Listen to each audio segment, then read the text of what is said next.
I will try as much as possible to see how even low-income earners and average income earners will have access to real estate. See a documentary we did. We have a Mama Put who's also a client to us. We have a roadside mechanic. We have a panebita. Go to our page, scroll down, you'll see. We are trying as much as possible to see how even low-income earners can have access to real estate, because real estate investment is not just for the cream de la cream, the big shot. Everybody needs to have access to real estate. Even as I speak to you, we're currently working on a project which is going to be launched by January. It's an affordable bungalows. Yes, nice. Affordable bungalows. When people see it, we might say maybe the distance. So I can tell you the strategy we did is, if you can't afford the land in the axis of Ekpe, Lagos, what we did, we decided to strategically position ourselves at the outskirts of Ekpe, which is the Ijebu axis, when you can easily get your title without bottlenecks. Now, the Lagos Food Security and Logistic Hub is coming to that place. And that road that the Lagos Food Security and Logistic Hub is on, well, there's currently ongoing construction on that road. We have a property on that road. It falls under Ogun State,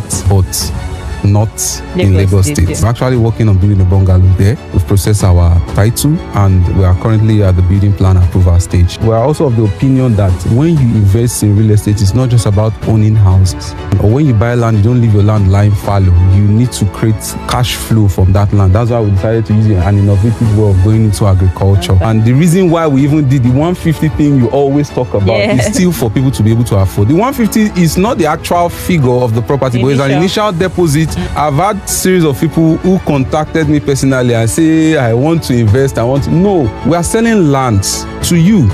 You own the land outrightly with a certificate of occupancy, residential certificate of occupancy, but we are going to help you cultivate crops on that land, which every harvest cycle you generate.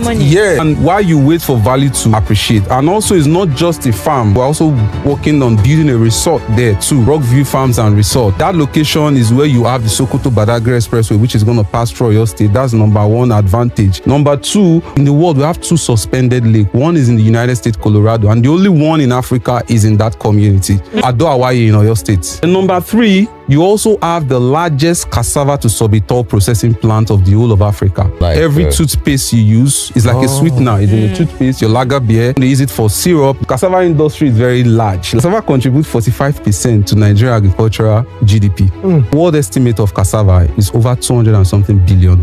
So the question is, how are you taking advantage of this opportunity? Then you still have palm. Imagine owning a palm acre. For example, you own a palm acre, you wait for 4 years, maybe 2 or 3 or 5, 10 hectares, you are making like 10, 15, 20 million annually from that. Oh my God. So those are ways, innovative ways we are trying to see how we can make the affordable property more lucrative for our clients. If you are looking for affordable property without stress and with a good title, and also you don't want to be bothered about, I invested in this place, I have issues and all that, you look out for us. Oga Abdullahi, at our CEO Resida. I don't see his face now.